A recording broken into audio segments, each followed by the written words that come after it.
Hello, friends, and welcome into Tennessee Titans Today. I am Tom Downey, here with the latest news and rumors around your favorite team, including a pretty wild DK Metcalf trade idea. But first, are you a true Titans fan? If you are, prove it to us here at Titans Today by liking today's video right now.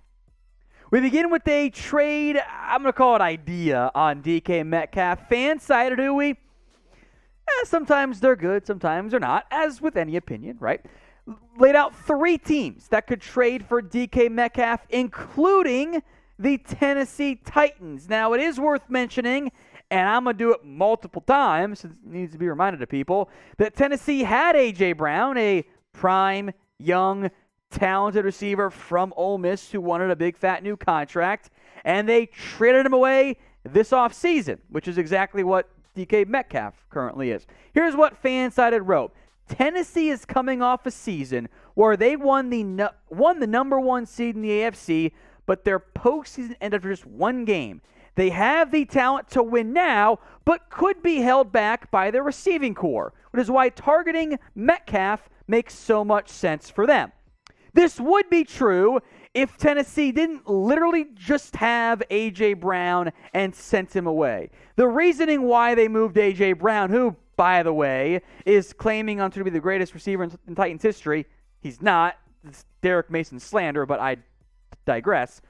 Why would you have A.J. Brown, who is young, talented, impactful, and expensive, trade him away, and then immediately give up probably just as much in a trade package, if not more in a trade package, to get DK Metcalf?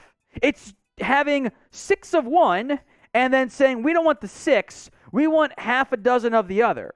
You're not actually making any changes. If you didn't want to pay A.J. Brown, which, okay, I guess was the issue, why would you then move that draft capital that you got for, A.J. Brown, and then give DK Metcalf the exact same contract, if not more? I love DK Metcalf. I do think receiver is an area of need for Tennessee. But this is an organization that just said, we don't want to pay A.J. Brown $25+ million. If I had asked all of you watching before the NFL draft and they traded away A.J. Brown, who was better, Metcalf or A.J. Brown, everyone would have said A.J. because he was on Tennessee. Now that he's suddenly not, we're going to think Metcalf is a vastly better player? I don't think that's really the case. They're in the same tier. So I don't see why Tennessee would actually go after DK Metcalf. I would have interest, but I am recklessly aggressive with my franchise organizational standpoints.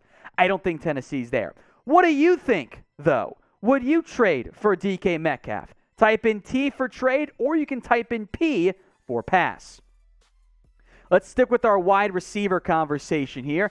PFF ranked the Tennessee Titans wide receiver room 26th overall in the NFL. That actually feels somewhat fair, if not maybe a little bit low for me. If everything hits, that is going to be really, really low for an overall ranking. Because Robert Woods is coming off of injury, right? Treylon Burks has immense upside as a number 1 receiver. Nick Westbrook-Ikhine has some upside there, but then you've got guys like Dez Fitzpatrick, Racey McMath, Kyle Phillips, etc. They did group Tennessee's tier as could be a strength or weakness. I think that's pretty accurate. If NWI takes a step forward, if Dez Fitzpatrick ends up not being a 4th-round relative disappointment, if Burks is the guy we all think he can be, if Robert Woods stays healthy, it could end up being strength. But it is a bit of an unknown at this point. Could they crack the top 20? Absolutely. Could we enter next season going, wow, this team needs another receiver? Absolutely. So if I were Tennessee, I would still be looking at veteran options just in case NWI is not ready to be a true wide receiver 3. Or maybe Robert Woods isn't fully healthy. Now, he's been out there working hard, which is a great sign at OTAs, minicamp, etc. But is he a true number 1? I don't think so. I think he's great as a 1B. And hopefully, Treylon Burks ends up emerging as that 1A sooner than later, asthma issues aside. I am intrigued by Burks. I think the potential wild card here is one NWI, Nick Westbrook-Akina, who outplayed Julio Jones last year, which is not a sentence I think any Titans fan really wanted to utter this year. I think ranking them as they could be a strength, could be a weakness, is a good tier 3 for the receiver room. There is lots of upside here for Tennessee if Woods is healthy and plays 17 games. If Treylon Burks breaks out as a rookie, has that upside season. If NWI, Dez Fitzpatrick, etc. take steps forward, it could be a strength. If they don't, things are a little bit tight in Tennessee in terms of the receiver room margin for error. So what do you think when it comes to this Tennessee Titans wide receiver core? Should they add another wide receiver? Y for yes or N for no?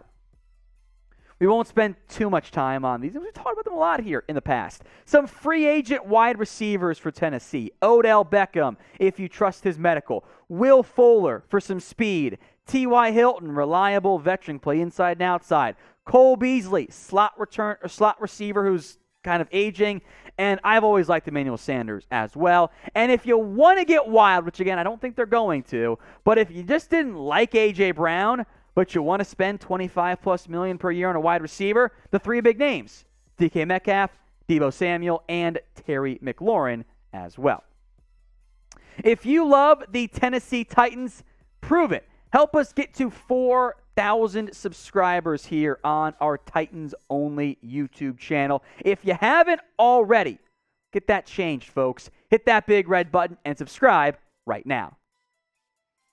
Next up is 3 players that could be cut before the season per Fanduel. Yes, Fanduel actually does content, not just sports betting and whatnot. Let's run through their candidates, beginning with Logan Woodside, the quarterback. Decent name to start with, a somewhat notable name. Here was Fanduel's pitch. The 27-year-old has spent the last 3 years in Tennessee seeing only 31 snaps over that stretch. With the Titans drafting Malik Willis at the end of April, there really isn't a spot for Woodside anymore on the 53-man roster. If Tannehill ever is hurt or needs to be pulled, Willis definitely has more upside than the 2017 MAC MVP, which I agree, which is actually MAC Player of the Year, to be clear, but I agree that Willis has more upside. The question mark is he ready to be a backup? Willis might very well need an entire redshirt year to adjust to life from Liberty to the NFL. That's a pretty big jump for a raw player. So the reason why you would keep Woodside is just, let's say this scenario unfolds.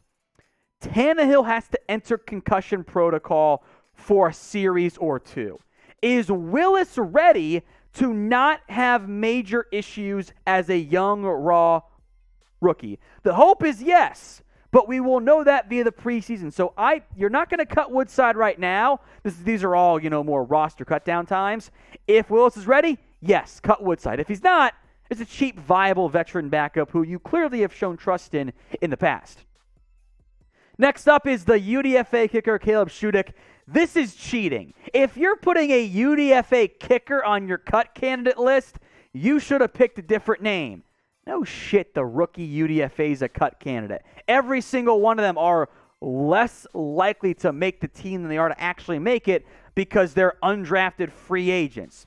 Anyway, here's what Fanduel wrote.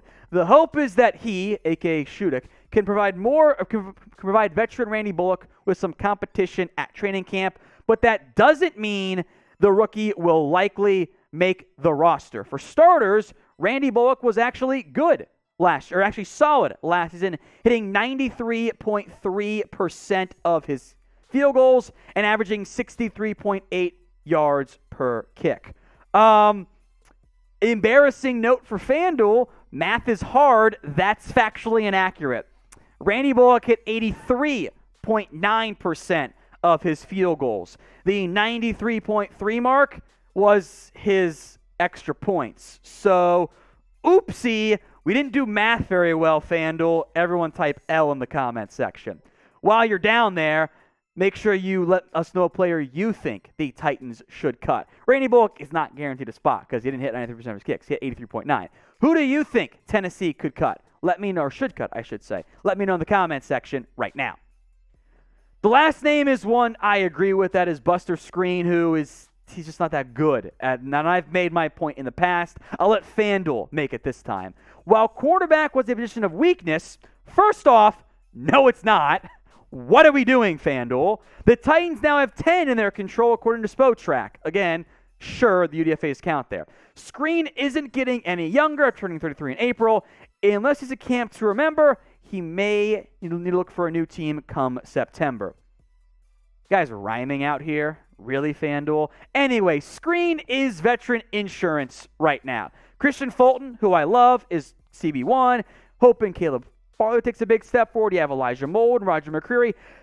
Look, the reason why you subscribe to Titans Today is for good analysis, unlike Fanduel getting one of the three right from a factually accurate perspective. Tennessee is loaded at corner from a talent perspective. Skrine's maybe CB5 for them. Yeah, he could get cut, but for different reasons than what Fanduel laid out. If you made it to the end of today's video, if you haven't already, help us out by liking it right now.